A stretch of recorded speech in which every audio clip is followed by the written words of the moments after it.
Alright, so we are the morning after. This is August 31st, 2019. This was last night at the Stoneboro, Pennsylvania Derby.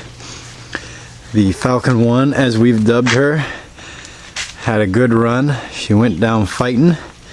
She ended up, I think there was 11 total, and we ended up 5th. So she battled. You can see I took a good shot on the front. I got caught with my front end out to the middle the one time, and a guy got a pretty good hit on me. Busted the radiator, busted it up into the motor. Let's see here. The odds were not against, or not for us rather, they were against us. I have a little bit of a lisp. I apologize. I got hit pretty good the one time. And I thought about wearing a mouthpiece, but I didn't. Well, I bit my tongue. I bit it good. I got a chunk of my tongue missing, so I'm talking with like a lisp today. But you can see the damage pushed in. Still ran for probably another 2 or 3 minutes. And it's a standard. And I got hit by like 2 guys kind of front and back. Not really hard, but got spun around to the barrier, and I stalled it. I didn't hit the clutch quick enough or right.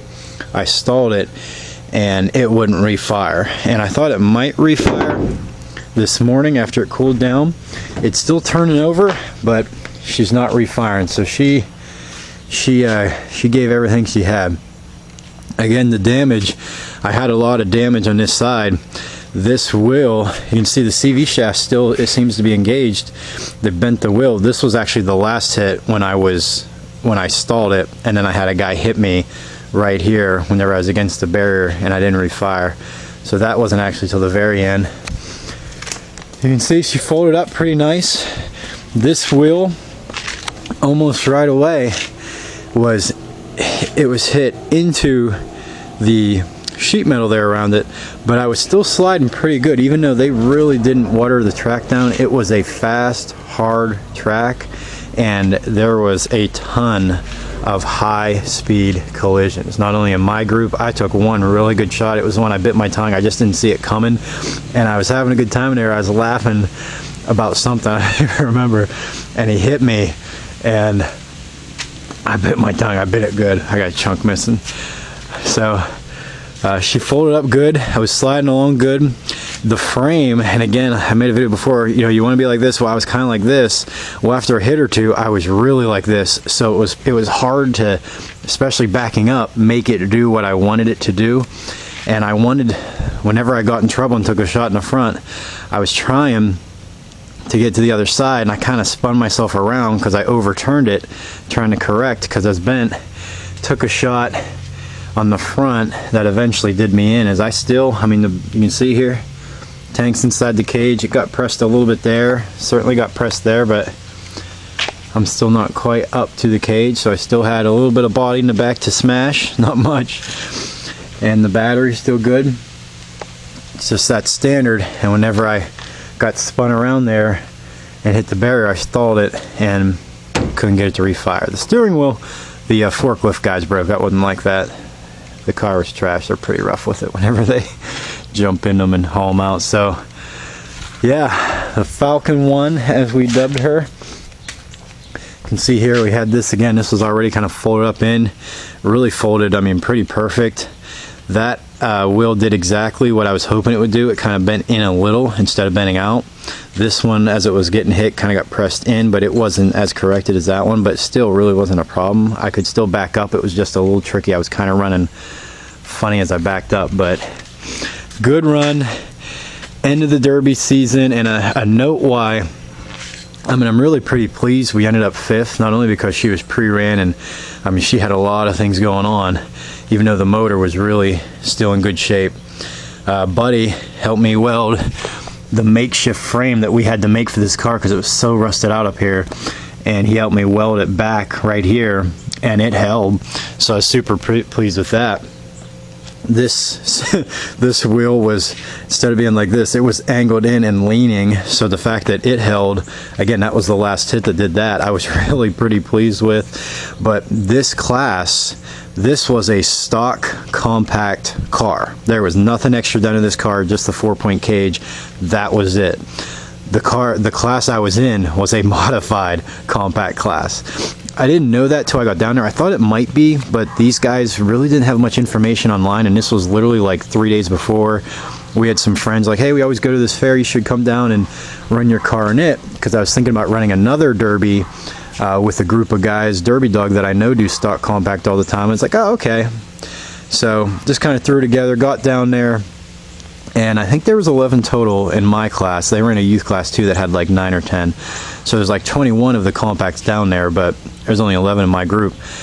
And 3 of the 4 cars, the reason I knew I was in a little bit of a pickle, and you know, we were just gonna smash her up and see how long we could last. 3 of the 4 cars after me that were in line failed inspection because they were too overbuilt in the modified class.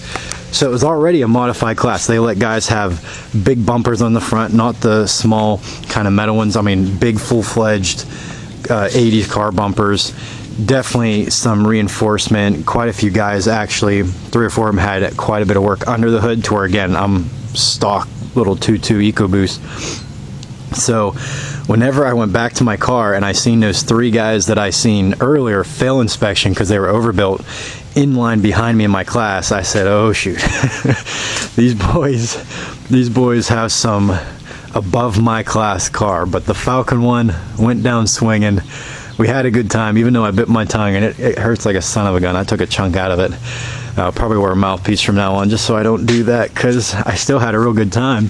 Had the GoPro in it, but I ran out of my heavy duty straps and had it right there mounted on the roof. The one time the guy hit me super hard, he tagged me from across and I didn't see it. It was when I bit my tongue. It snapped the strap and the GoPro went flying. Thankfully, it went flying straight down, and it was actually behind my seat. Had a scratch or 2 on the plastic covering lens, but it should be fine. Should be good. So here she is. We are going to retire to scrap. Now, I don't actually have the title for this vehicle, so we're literally going to make her scrap. So I'm going to try to cut it right here kind of behind the door. Just cut the tires off, take the rims, and take that piece, and then I'm going to try to cut the cage out and see if I can reuse that cage. I was able to cut most all of my Ford Fusion cage, which I just right now have stacked over there at my house in my driveway. So, and then we'll kind of take the motor part by itself. Shouldn't be a problem. It's just scrap then. It's not a technical vehicle, which I have to have the title for, and I don't for this. So it was a good run. It ended our derby season for 2019, and we went down swinging. Falcon won. Good time. So I just wanted to add to this that you can see our fuse box, how we had it rigged up inside of the wheel well there in the strut. Even with the big hit I took up front, which just pressed the radiator back and busted my radiator, I just clipped these, but it was still there. I just double zip tied there the part going to the inside to try to make sure it was tight. These I just cut, so it worked, no problems at all, and it was inside that way. I can see the damage up here. Didn't do anything there. This lost a little tension, but that was it.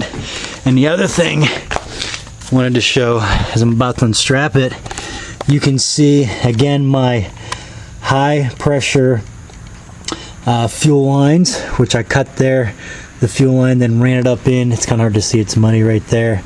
And the high pressure fuel clamps, even though I was dragging on the mud the latter part of the derby for about 3 or 4 minutes, it's still, I mean, those stayed on, didn't have any fuel leak, anything like that inside the car. Again, high pressure fuel lines, there we go, got zoomed in. Didn't have any problem, stayed on there. So they work, and they worked well. Again, I had the rubber slid up a little bit, but the fuel lines didn't get cut or anything. I'm going to take them off. We scrap this car and be able to use it next year. Tank and everything. So